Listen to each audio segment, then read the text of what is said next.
simply go home and never return. I learned that my mother had fainted while I was away, and when I arrived at the hospital, she refused to speak to me or even look at me. I couldn't understand why I had been caring for her since she began using a wheelchair, but then I noticed the boxes my husband, Matt, had brought, and everything made sense. Matt and I have been married for 3 years and have been together. He's a cook and a kind person, but 6 months ago, my mom had an accident that left her in a wheelchair, so we decided to move in together. Our previous apartment was too small for the three of us, so we moved to a larger one. My parents are divorced, and I never saw my dad, so I'm really grateful to my mom for raising me alone. I showed my appreciation, and seeing her happy made me feel good, nicer, and have fewer steps, which my mom loved. She was alone for so long. We had checked the weather together earlier that morning, so I couldn't understand why she fainted in a room without air conditioning. The doctor told me she had a stroke after the weather forecast warned of the heat,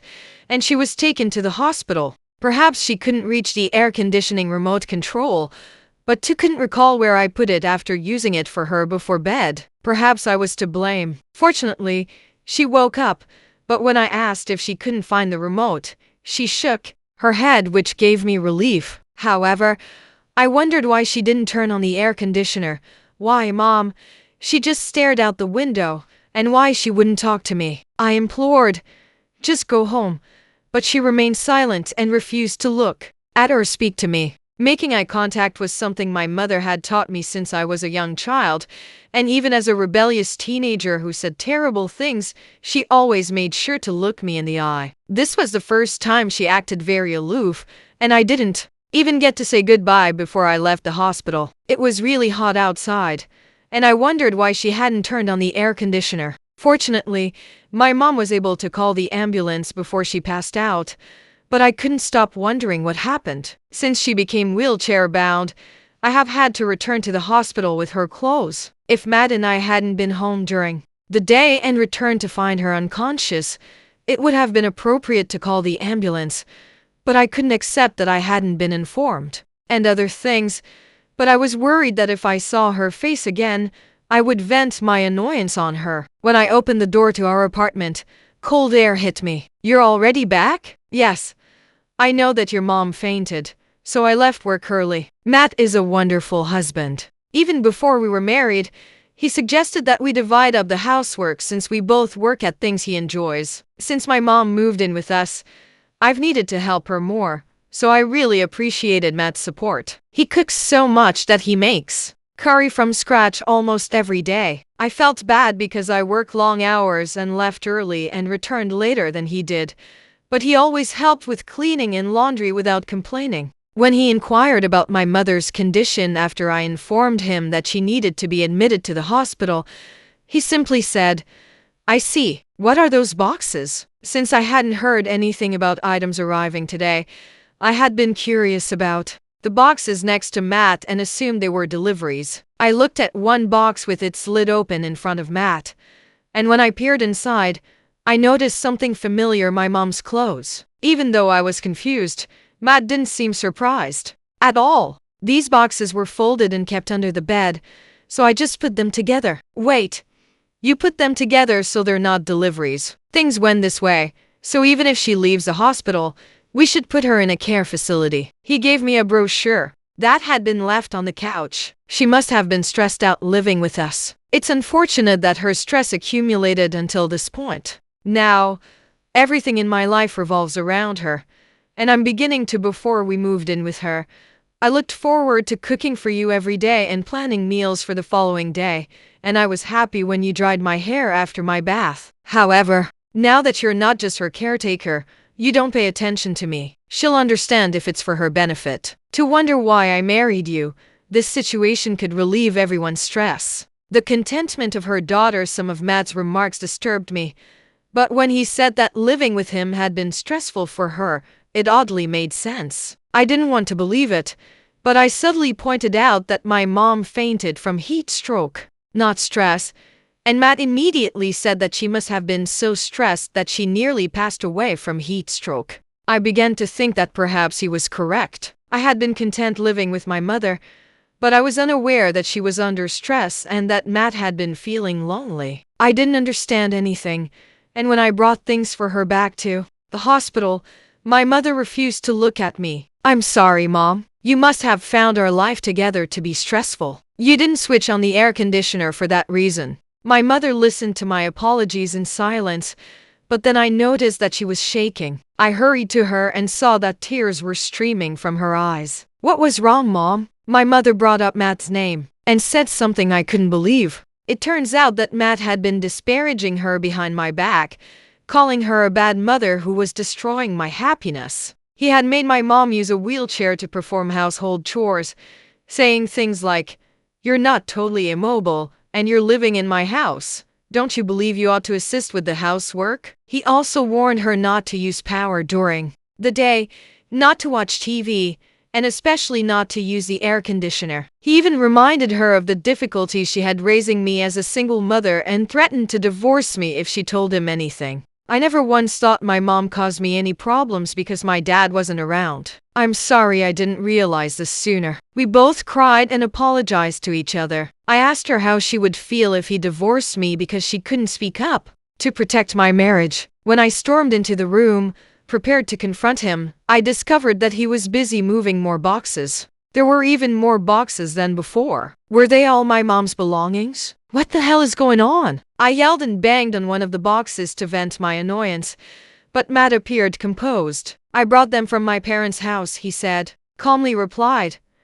"Why would you bring something like that here?" While tearing open a box and removing an odd ornament I recalled from my in-laws' house. "Because my parents are moving in today. It's only right that since I let your mother live with us, my mom will assist with housework, and I will continue to cook as before, so your mom won't be stressed and everyone will be content. This is the finest arrangement." I couldn't contain my rage. "I told you earlier that I would be living with my mother, didn't I? Why did you bring it up to me first? You couldn't have planned it all in a single day." "There's a problem. I don't need your permission to enter my residence." "So did you do this because you had something to hide?" My mother-in-law held my hand as Matt responded, seeming irritated, and then pretended not to hear me when my in-laws arrived to assist with unpacking. "I had heard that your mom was going to a facility after being discharged, which must be difficult. Matt told us about living together before your mom moved in, and my mother-in-law added that he wanted to take care of us and live together once your marriage settled down." Matt remained silent. I had planned to confront my in-laws, but I lost confidence. I decided to continue the conversation, "And I'm looking forward to living with you," I said. "I'm glad you came so quickly, but wasn't it tough getting everything ready?" She didn't seem to notice the tension between Matt and me, and my father-in-law was already unpacking. "We were really looking forward to it, considering you as our own daughter. About 3 months ago, Matt called us one day, and she responded that your mom would move into a facility once you were ready. He then instructed us to begin getting ready gradually." Oh, he had been planning to get rid of my mom for more than 3 months, all the while trying to be the ideal son to his parents. I was shocked when he told us to come today. However, he stated that he didn't want you to feel alone because he is a very family-oriented man. My father-in-law told me, "Your husband's parents are so happy, you should be happy too." Matt had requested his parents to come today so that my mom wouldn't have a place to return to his mother, who was utterly clueless and appeared delighted and proud of her son. When I asked Matt where he had kept my mom's belongings, he smirked and gestured to my smartphone. When I opened the message, I saw a link to a rental storage firm. "I'll be right back." Despite my mother-in-law's anxious expression, I said as I opened the rental door and left the house. I couldn't speak. I couldn't stand it any longer, so I called him from outside the house. My mom's belongings were thrown in there carelessly. The blankets and stuffed animals I had purchased to make her feel comfortable were simply piled up on the floor mat. It's likely that he didn't like the idea of my mom lounging at home. He hadn't even bothered to pack her belongings in boxes. Storage rental. "I love my mom and dad, and they love me. I used to love you too, but if I'm not the most important person in your life, then I don't need you anymore. You've gone too far. How could you treat my mom like this and still act like a good husband? You're being so annoying. If you keep doing this, we're divorcing." I could almost hear him laughing at me, saying, I was such a fool for marrying him. I'll gladly divorce you. I hung up without saying anything more. Child, your mom won't be around forever anyway. It's for you that you can live off the inheritance. If she had just passed away, then we wouldn't have any money problems or have to worry about her things. Hesitancy. My ex called me and said, "What do you mean? I have to move out by the end of this month after all." The apartment was under my mom's name. I divorced him because I couldn't bear to live with him any longer, so I rented a new apartment and moved in with my mom, who had just been released from the hospital. But Matt had assumed it was purchased with my money. He had only assisted me in looking at apartments, but I paid the rent and utilities since I had more money. Matt helped with groceries, cooking, and other household duties, and he seemed to have assumed the apartment was his as well. Since it wasn't registered in your name, I assumed it was our joint property. I've been under a lot of stress lately, and I was hoping to in your name. This is a scam. He kept talking and confessing things without my asking, and I intend to get rid of your mom to make it easier for us. I was even considering divorcing you and taking the apartment, just like to texted you to tell you that I had already sold the house and that you needed to vacate by the end of the month since someone else was interested in purchasing it. If you don't, I'll report you for unlawful occupation. Don't fool with me. I grinned and told him, if you truly want the house, go to the bank and buy it with money, even though his logic was absurd. He went silent, and I hung up, blocking him. It seemed like he had some past debt issues since he couldn't even get a credit card when we applied together at the store. He wouldn't be able to get enough money to buy the apartment. As expected, he sent more messages to my mom's phone begging and saying things like, "Please help me. I adore you, and let's chat again." I was no longer worried about Matt, so I tried to block him from my mom's phone. She responded, "It's funny. Let's leave it like this for a while." I'm not sure what his parents felt, but I assumed they would handle it their way.